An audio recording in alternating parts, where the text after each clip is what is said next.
নমস্কার বন্ধুরা, welcome to Shampa's kitchen. আজকে আমি আপনাদেরকে দেখাবো এই মুহূর্তে বাজারে পাওয়া যাচ্ছে যুক্তি ফুলের রেসিপি। বছরের শুধুমাত্র এই সময়টাতেই অর্থাৎ বসন্তকালে বা চৈত্র মাসেই পাওয়া যায় যুক্তি ফুল। আজ সেই দিয়ে একটা রেসিপি করে দেখাবো যা গরম ভাতের সঙ্গে খেতে দুর্দান্ত লাগবে। তাহলে চলুন শুরু করি। সবার প্রথমে নিয়ে নিয়েছি যুক্তি ফুল 100 গ্রাম। এই যুক্তি ফুল কিন্তু বছরের এই সময়টাতেই অর্থাৎ বসন্তকালে বা চৈত্র মাসে পাওয়া যায়, আর খুব বেশি 1-1.5 মাস পাওয়া যায়। যুক্তি ফুলগুলো এরকম থোকা থোকা মতো হয়। এবার আমি যুক্তি ফুলটাকে ছাড়িয়ে নেব।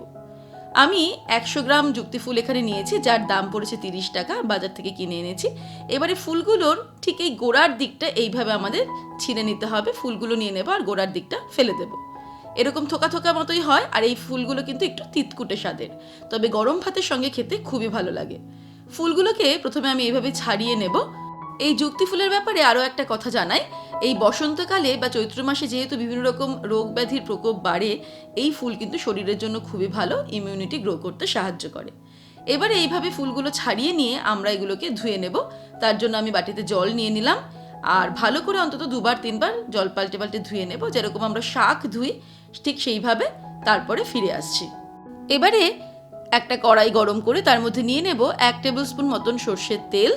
তেলটা খুব ভালো মতো গরম হয়ে গেলে ফ্লেমটাকে একদম লোতে করে এর মধ্যে ফোড়ন দিয়ে দেব 1/4 টিস্পুন কালো জিরে, আর একটা শুকনো লঙ্কাকে 2 টুকরো করে দিয়ে দিলাম।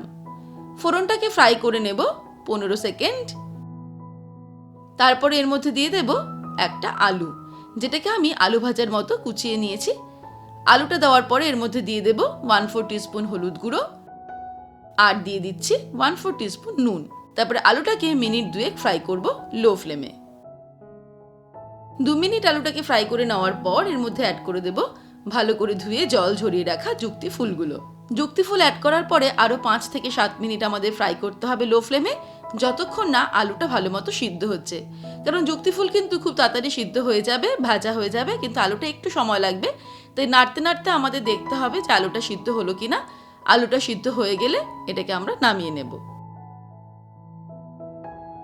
ব্যাস, আলুটা কিন্তু ফ্রাই করা হয়ে গেছে, আলুটা সিদ্ধ হয়ে গেছে। এবারে আমি ওভেনটাকে অফ করে দেব, আর এই যুক্তি ফুল ভাজাটাকে গরম গরম ভাতের সঙ্গে সার্ভ করব।